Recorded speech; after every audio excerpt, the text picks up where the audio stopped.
आज हम लोग जहाँ चाह वहाँ राह पाठ में आए हुए कुछ कठिन शब्द हैं जिनका अर्थ जानेंगे या समझेंगे। इन कठिन शब्दों का अर्थ हम लोगों ने अच्छे से समझ लिया तो जहाँ चाह वहाँ राह पाठ को समझने में हम बहुत ही अच्छे से समझ लेंगे, उसको भली बात जान लेंगे। तो आइए बच्चों देखते हैं। पहला शब्द है दाखिला। पहला शब्द है दाखिला। दाखिला का मतलब होता है प्रवेश। जब आप पहली बार क्लास 1 में यहाँ एडमिशन लिए थे तो कहते ना हमको वहां दाखिला लेना है, तो दाखिला का मतलब बच्चों होता है प्रवेश।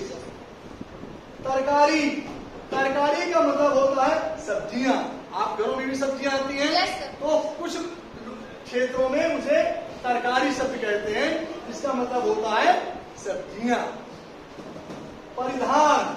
परिधान का मतलब बच्चों होता है वस्त्र या पोशाक। वस्त्र या पोशाक। समझ गए सब लोग। अगला शब्द है सुविधा। सुविधा का मतलब होता है सहायता। सुविधा का मतलब होता है सहायता। सुविधा कहते ना हमको थोड़ी सी सुविधा दे दो भाई, ये सहायता कर दो, उसको कहते हैं सुविधा देना है, सहायता। डालियां। आप वृक्षों में डालियां देखे ना, डाली उन्हें बच्चों कहते हैं शाखाएं। डालियां का मतलब होता है शाखाएं। सभी लोग समझ पा रहे हो? Yes sir. परेशानी। परेशानी मतलब होता है समस्या। कभी कभी आप लोग कहते हो सर आज मुझे बहुत परेशानी है, तो परेशानी का मतलब होता है समस्या। कोई अड़चन आ जाती है, कोई प्रॉब्लम आ जाती है तो हम क्या कहते हैं? समस्या। इस्तेमाल। प्रयोग। इस्तेमाल का मतलब होता है प्रयोग। कभी कभी पूछते ना कि आप ये पे प्रयोग इस्तेमाल करते हो, तो आप बताते हो यस सर, हाँ हम इसका उपयोग करते हैं या इसको प्रयोग करते हैं। मिसाल। मिसाल का मतलब होता है उदाहरण। मिसाल का मतलब होता है उदाहरण। हम उदाहरण देते हैं कि हमारे क्लास के बच्चे बहुत ही शांति हैं और शांति से लेसन को सुनते हैं, पाठ को समझते हैं, तो ये क्या हुआ? उदाहरण। मिसाल का मतलब हुआ उदाहरण। समझ गए सभी लोग। अगला शब्द है सांझ। सांझ का मतलब होता है शाम। कभी कभी आप लोग बोलो ना भाई अब सांझ हो गई, अब मैं नहीं आ पाऊंगा, आप लोग बुलाते हो, तो सांझ का मतलब होता है शाम। विष। विष का मतलब होता है बच्चों जहर। आप समझो ना, विष का मतलब होता है जहर। आप समाचार पत्रों में भी पढ़ते हो ना कि फला ने जहर खा लिया, ये कर लिया, तो उसे क्या कहते हैं? विष। कुदरत। प्रकृति, नेचर। कुदरत का मतलब होता है प्रकृति। अब इस समय हमारे देखिए कुदरत का कमाल, पानी नहीं बरस रहा है, इसे क्या कहेंगे? प्रकृति या कुदरत। ठीक है, नेचर। कसीदाकारी। बच्चों कसीदाकारी एक कढ़ाई है। कसीदाकारी कढ़ाई है। कसीदाकारी, चिकनकारी, ये सब क्या है? कढ़ाई। इसका मतलब होता है कढ़ाई। असंभव। असंभव माने जो किया ना जा सके। जो किया ना जा सके उसे हम क्या कहते हैं? असंभव। उसे हम क्या कहते हैं? असंभव। समझ में नहीं आ रहा? समझ पा रहे हो ना सब लोग? Yes sir. अब वैसे भी संभव के पहले आ लगा है तो क्या हो गया? असंभव। संभव में कोई काम संभव आ लग गया तो वो काम हम नहीं कर पाएंगे, है ना? ये हो गया कि जो किया ना जा सके को असंभव। टाका। टाका मतलब होता है हाथ की सिलाई। मम्मी आपके घर में हाथ से सिलाई करती है ना? Yes sir. उसी को कहते हैं टाका। माहिर। माहिर का मतलब कुशल। कभी कभी हम कहते हैं कि ये बच्चा हर कार्य में माहिर है, कुशल है। ये पढ़ने में भी है, डांस में भी है और सॉन्ग में भी है ना? तो ये बच्चा हर चीज में माहिर है, कुशल। अतिरिक्त। अतिरिक्त मतलब अधिक, एक्स्ट्रा। अतिरिक्त का मतलब हुआ अधिक। तो जब कोई चीज ज्यादा होती है, अतिरिक्त होती है, उसे हम क्या कहते हैं? अधिक। तो बच्चों ये सभी कठिन शब्द क्या समझ में आ गए आपके? बोलते नहीं हो आप लोग? Yes sir. शांत रहना। जहाँ चाह वहाँ राह पाठ में आए बच्चों कुछ शब्द हैं जिनके हम विलोम शब्द आपको बता रहे हैं। पहले विलोम शब्द। विलोम शब्द का मतलब उल्टा, है ना? तो जिन शब्दों का हम विपरीत अर्थ जानते हैं या विपरीत अर्थ लिखते हैं उसे हम क्या कहते हैं? विलोम शब्द। किसी भी शब्द का उल्टा या विपरीत अर्थ बताने वाला शब्द लिखना क्या होता है? विलोम शब्द। ये सबको मालूम है? अब देखिए विलोम शब्द है विश्वास। तो विश्वास का हम विलोम शब्द लिखेंगे अविश्वास। विश्वास का विलोम शब्द बन जाएगा अविश्वास। आसान है ना?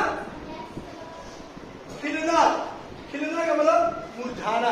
जैसे फूल खिलता है, अब यूं मुरझा गया तो क्या कहेंगे? विपरीत हो गया ना, उल्टा हो गया। दुख का विलोम शब्द होगा सुख। दुख का विलोम शब्द होगा सुख। बचपन का विलोम शब्द बुढ़ापा। अभी आप बचपन में हो और जब हमारी तरह हो जाओगे तो क्या हो जाएगा? बुढ़ापा, है ना? तो बचपन का हो जाएगा बुढ़ापा।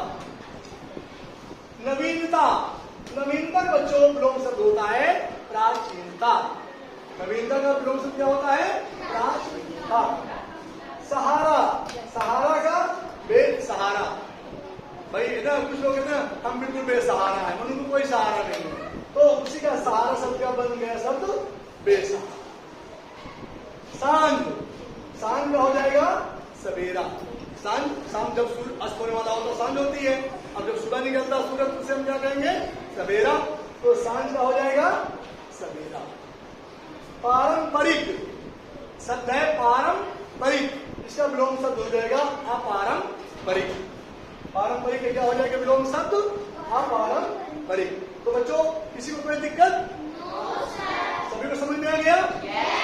बच्चों इस पाठ में जहाँ चाह वहां रहा पाठ में आए हुए कुछ मुहावरे हैं जिनको हम आज पढ़ेंगे, उनका अर्थ समझेंगे और उनका वाक्य बनाएंगे। ठीक है ना? पहला है घुटने टेकना। घुटने टेकने का मतलब होता है हार मान लेना। घुटने टेकने मतलब क्या होता है? हार मान लेना। हम इसका वाक्य बनाएंगे। भारतीय सेना के आगे दुश्मनों ने घुटने टेक दिए। वाक्य बन गया आसान सा। आप कोई दूसरा वाक्य भी बना सकते हो, छोटा बना सकते हो। तो बच्चों हमें ध्यान रखना कि ये सब घुटने टेकना शब्द हमारे वाक्य में आना चाहिए। तो यहाँ पर ये है ना घुटने टेक दिए, तो ये हमारा वाक्य बन गया।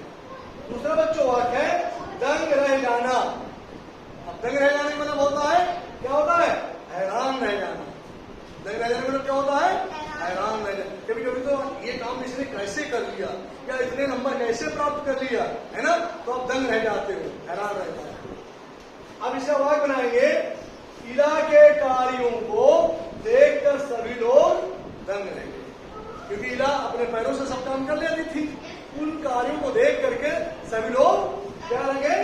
दंग रह गए। तो सरल है ना? और हमारा अच्छे से बन गया ना? आप यहाँ कोई दूसरा वाक्य भी आप अपनी इच्छा अनुसार ले सकते हो। जहां चाह वहां रहा, क्योंकि हमारे पाठ का नाम भी जहां चाह वहां रहा है। इसका मतलब होगा जो दृढ़ इच्छा शक्ति। जहां चाह वहां मतलब क्या होगा? दृढ़ इच्छा शक्ति। यदि हमारे अंदर इच्छा शक्ति जागृत हो जाए कि हम ये काम कर लेंगे, तो निश्चित तौर पर वो काम आपको आ जाएगा और वो काम को आप पूरा करेंगे। उसी प्रकार से हमने वाक्य बनाया। इला ने पैरों से कढ़ाई करके जहां चाह वहां राह के कथन को साबित कर दिया। तो ये कैसे हुआ? दृढ़ इच्छा शक्ति के बल पर हुआ। कैसे हुआ? दृढ़ इच्छा शक्ति के बल पर हुआ। इसीलिए कहावत है जहां चाह वहां राह। मुहावरा है, कहावत है, ठीक है ना?